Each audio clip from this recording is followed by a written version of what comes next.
welcome to American Catholic History, brought to you by the support of listeners like you. If you like American Catholic History, please become a supporter at americancatholichistory.org.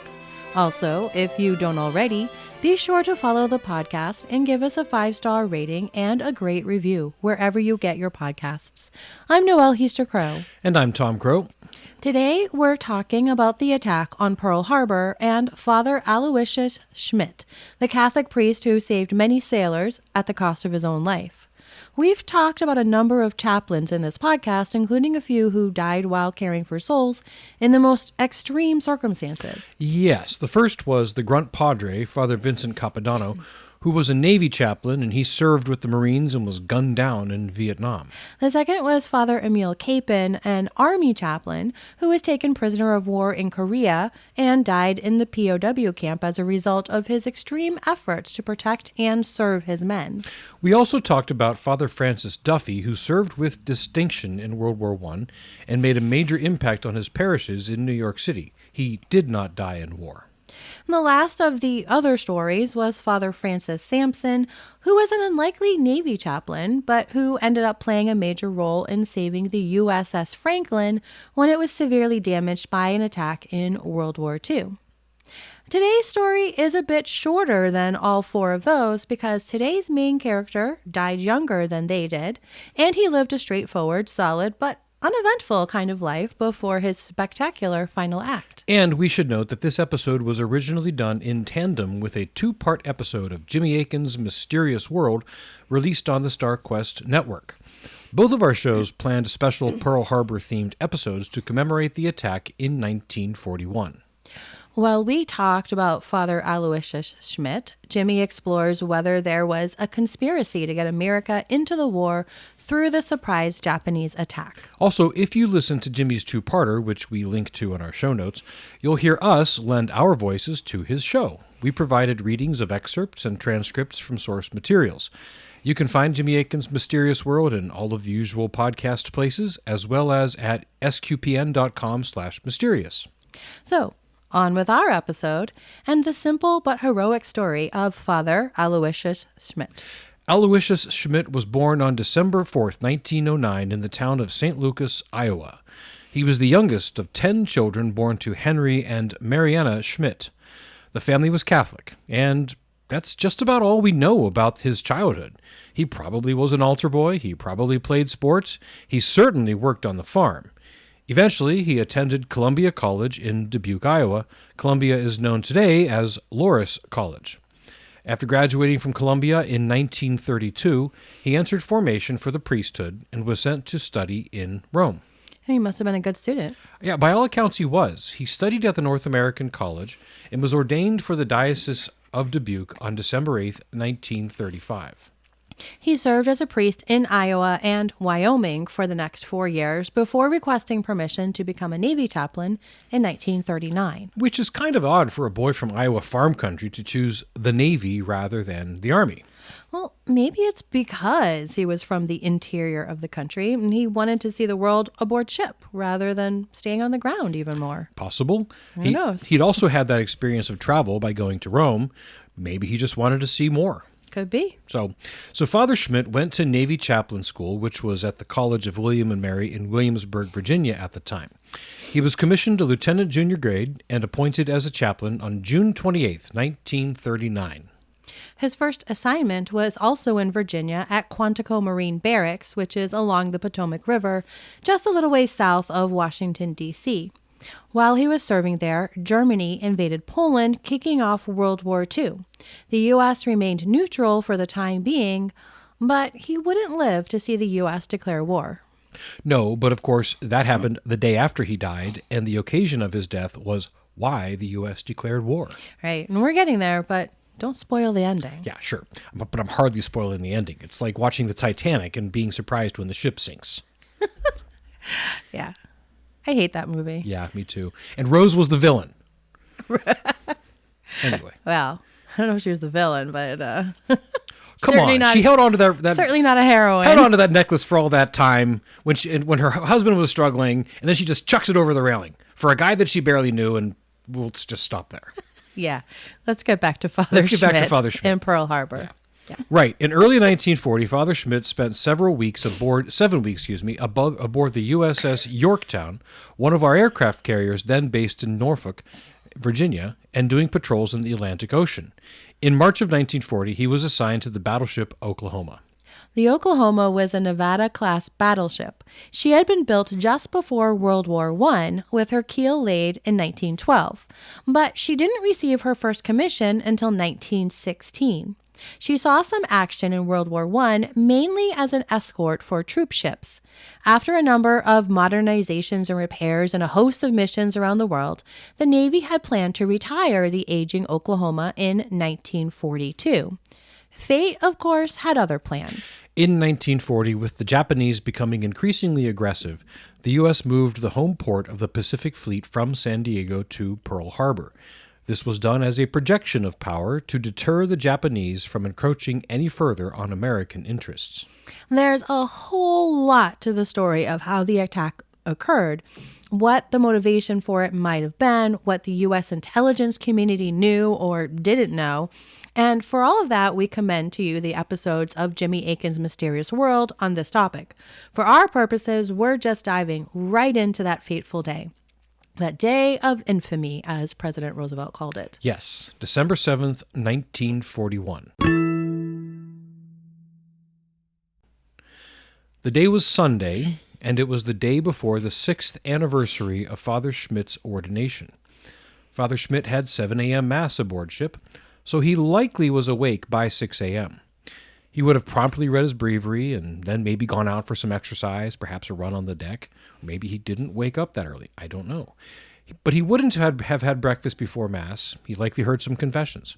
He would have vested in 5 or 10 minutes prior to the beginning of Mass, and with his servers, stepped out for Introibo ad altare Dei at 7 a.m. sharp.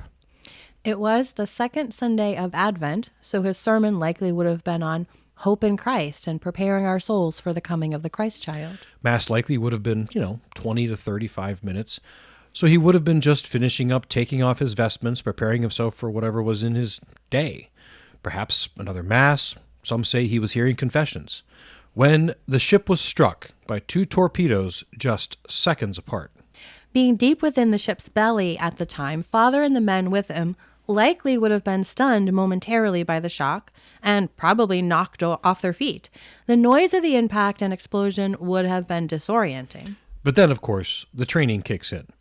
For the men, since they had no idea of the severity of the damage or the size of the attacking force, the trained reaction was simply to man battle stations. Only enemy action could have caused what had happened. For Father Schmitt, his trained reaction was to seek those who needed his aid, helping rescue anyone injured and seeing to the salvation of anyone dying. Those first torpedoes badly damaged the ship, but they did not breach the hull. The Oklahoma was crippled, but she was still afloat. Just a few minutes later, however, 3 more torpedoes would strike her, with the third striking very near where the first 2 had hit. This third one ruptured the hull, causing the Oklahoma to begin taking on water and listing to port. At this point, all were scrambling to abandon ship. Father Schmitt and a group of sailors made it into a chamber with a small porthole. Father helped to push the men one by one through the porthole, and then he began to go through himself. But then he heard more men in the chamber beneath him. He ordered the men who were pulling him through to push him back in so he could help these other men to escape. He and they all knew that this likely meant he would not get out alive. But back in he went and helped more men escape the doomed ship. Within just 12 minutes, the Oklahoma had capsized. Only her masts striking the seabed stopped her rolling entirely upside down. Father Schmitt did not make it out. There were 1,300 sailors on the Oklahoma. Many survived when they jumped the 50 feet into water, which was covered with a burning slick of oil. Others escaped across lines that connected the Oklahoma to the neighboring USS Maryland. Sailors and civilian workers labored for hours once the attack was over to try to rescue more of the men trapped inside the Oklahoma. By opening hatches and cutting holes in the hull, they managed to rescue many more. But 429 men died on the Oklahoma that day, Father Schmitt among them. He was the first American chaplain of any faith to die in World War II. The only ship which had more casualties was the USS Arizona. 1,100 men died on the Arizona, and it, of course, remains on the seabed in Pearl Harbor as a permanent memorial and graveyard to the men who died there. The Oklahoma remained as she had settled for 2 more years as the U.S. ramped up its war machine and went to war in both Europe and the Pacific.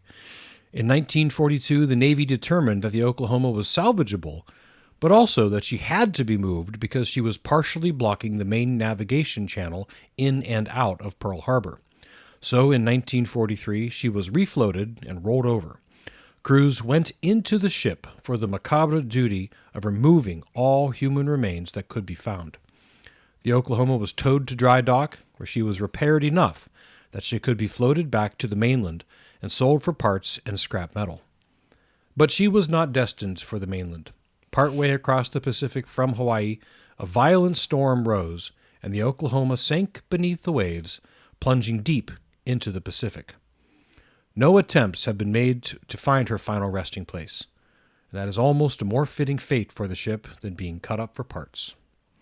Those bodies that were recovered from the Oklahoma in 1943, including Father Schmitt's, were buried in the National Cemetery in Oahu, Hawaii, the vast majority of them unidentifiable.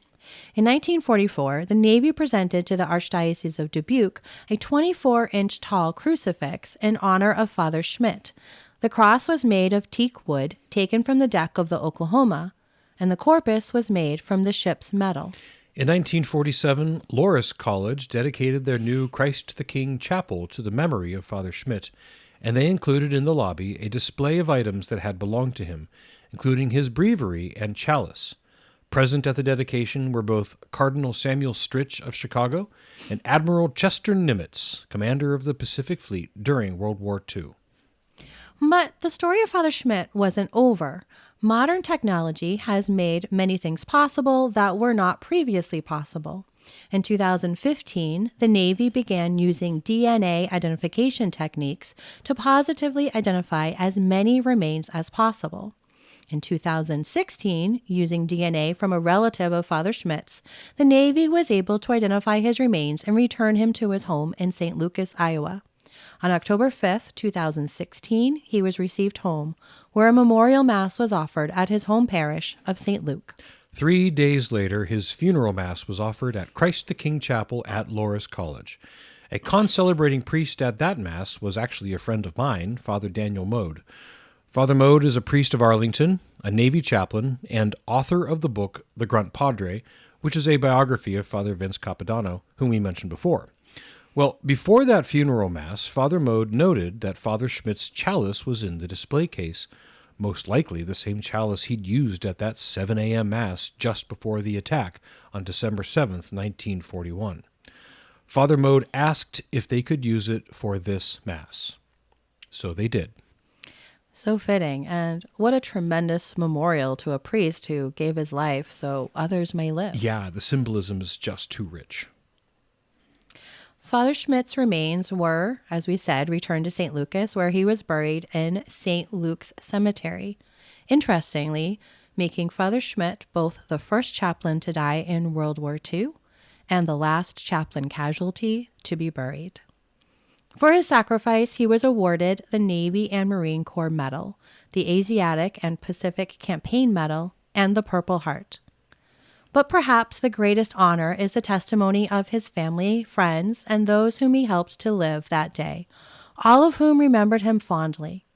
Bob Burns, who was among those sailors Father Schmitt helped save, said of him, "He was one of the finest men I had ever known. It was an honor knowing him." This has been American Catholic History. If you enjoy American Catholic History, please become a supporter. Get information on how to become a supporter and the perks at americanCatholicHistory.org/support. Also on our website, sign up for our newsletter, learn more about Father Aloysius Schmitt, see about our pilgrimages, and find other great stories from American Catholic history. We also love the great reviews our listeners leave. Those and the 5-star ratings help others find us. You can email us feedback, questions, tips for episode topics, or other comments at feedback@americancatholichistory.org. You can find us on Facebook at facebook.com/American Catholic History, on Instagram at ACH_podcast, and follow us on Twitter at ACH1513. I'm Noelle Heaster-Crowe. And I'm Tom Crow. Thanks again for listening to American Catholic History, brought to you by the support of listeners like you.